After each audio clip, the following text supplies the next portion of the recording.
విశాఖపట్నం జిల్లా పరదేశిపాలెం ప్రాంతంలో ఉన్న ప్రభుత్వ భూమిని ఒక ప్రైవేట్ మీడియా సంస్థకు కేటాయించడంపై అభ్యంతరం వ్యక్తం చేస్తూ బీఎస్పీ నేతలు విశాఖ డాబా గార్డెన్స్ బీజేఎఫ్ ప్రెస్ క్లబ్లో పత్రికా సమావేశం నిర్వహించారు.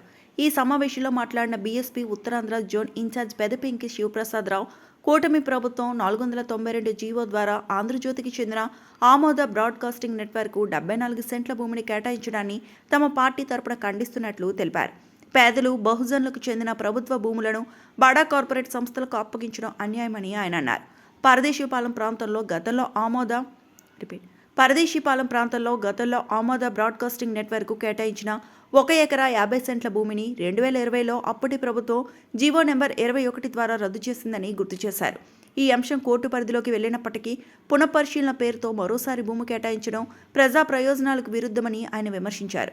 ఈ కార్యక్రమంలో కో ఇన్ఛార్జ్ కరణం తిరుపతిరావు, పి కనకమహాలక్ష్మి, బి విశ్వనాథ్ తదితరులు పాల్గొన్నారు. ఏవైతే 492 జీవో ఇచ్చారో ఇప్పుడు 74 సెంట్లకి ఈ పరదేశిపాలెంలో ఇప్పుడు అనుమతులు ఇవ్వడం జరిగింది.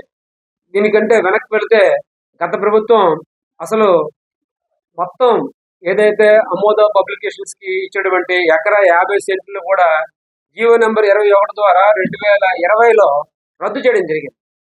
2020లో రద్దు చేసిన తరువాత మరి అమోద పబ్లికేషన్ వారు కోర్టుకి వెళ్ళగా కోర్టు ఆ జీవోని ఏదైతే రద్దు చేసిన జీవోని రద్దు చేస్తూ పరిశీలించమని మరలా ప్రభుత్వానికి డైరెక్షన్ ఇచ్చింది. పరిశీలించమంటే దీనికి ఇమ్మని అర్థం చేసుకుంటే అది పేదల యొక్క భూముల్ని ఈ ప్రభుత్వము వాళ్ళకి ఇచ్చినట్టుగా మేము భావిస్తున్నాం. పరిశీలించమంటే ఇవ్వాలనే కాదు, అది పేదలకి చెందాలి భూమి. ఇక్కడ ఉండే ఈ ఉత్తరాంధ్రలో ఉండే భూమి అంతా కూడాను దళితులకి, పేదలకి, బీసీలకి, ఎస్సీలకి చెందాలి. హాస్పిటల్ కట్టించాలి, స్కూల్స్ కట్టించాలి. ఇట్లాంటి వాటికి ఊరకనే ఫ్రీగా 99 పైసలకి ఇచ్చేటువంటి పరిస్థితి చాలా ఉత్తరాంధ్ర ప్రజలు చాలా చాలా దుర్బలమైన పరిస్థితుల్లో మన ఉత్తరాంధ్ర అడిగే వాళ్ళు లేరని ఉద్దేశంతో ఇవన్నీ చేస్తారని అమరావతిలో భూములు కొన్ని వేల ఎకరాలని ఎక్వైర్ చేశారు. కాబట్టి అక్కడ ఇచ్చుకుంటే బాగుంటది. ఎక్కడైతే మాత్రం ఇప్పుడు కేజీహెచ్ ఉంది, కేజీహెచ్ డెవలప్ చేయాల్సిన అవసరం ఉంది.